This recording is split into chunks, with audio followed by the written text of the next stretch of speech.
So for this lesson that I'm gonna do, it's called rock candy, and it's a science lesson. And before I start this lesson with my class, I will show a video in YouTube that is called Science at Home Rock Candy. So this will be the video that I will show my class so my students can see and they can get a little bit more of an idea of what we're gonna be doing and what we're gonna be talking about. So before I start my lesson, I'm gonna introduce my students with a picture of rock candy. And I'm gonna be asking my students, what is this? Can you tell me what is this? Rock candy. It's candy. Rock candy or candy. Do you know, or what do you think it's made of? Candy. Sugar. Candy, sugar. We're Rocks. gonna be making some predictions. Rocks, you might think. So how do you think tiny sugar particles became this big and hard crystal? You boil it. You can boil it. I don't know. You don't know. That's okay, because we're gonna make sure that we're gonna be getting into the bottom of this on how these hard crystals are formed.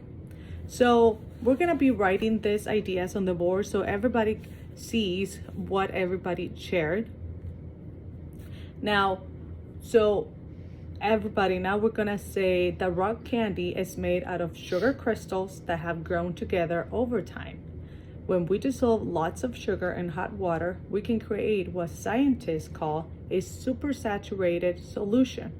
So then from there, we're gonna be able to do the science experiment that we watch on the video. And students are going to be able to do a couple of vocabulary words that will be dissolving, supersaturation, crystallization, and crystal growth. Then I'm going to give them the definition of all those vocabulary words.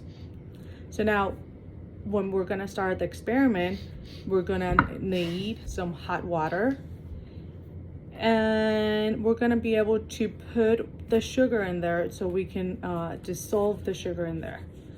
But we're going to make sure that when we're doing this experiment, students can realize that they need to have self-management. So they need to practice patience during this experiment, because it's going to take a long time on a waiting period for the crystals to form. Now they're going to have to make responsible decisions on making this experiment as well, because they need to follow safety procedures when handling the hot liquids. Of course, I'm going to be with them, so they're going to be able to make sure that we're doing it little by little. And then they're going to have social awareness, because they need to work respectfully with the lab partners, and they need to share the materials with each other. And self-awareness, that they need to reflect on the feelings that they might have frustration during the experiment, because it might take a long time in order for them to see a little bit of the crystal formation. So now we're going to be doing the procedure of the video that I showed the students. So we're gonna be going step by step by step. So the step one is gonna be prepare the skewer or the shrink into the water. Step two, we're gonna create the supersaturated solution. The step three will be the setup crystal growing station. The step four, we're gonna record any initial observation that we see in there. And we can see that the students have their own worksheets that they're gonna be filling out information in there for their observations and their final product for the experiment. So students are gonna be able to record everything during the process. And then they're going to be able to do a little journal so they can see each day what is happening.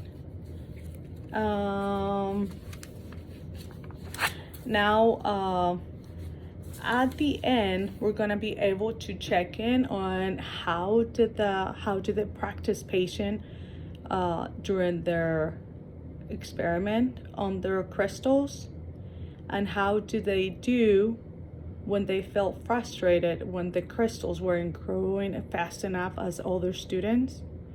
And how did the lab partner stay positive during the experiment? How do they work each other? How do they help each other? And what did they learn about themselves as a scientist?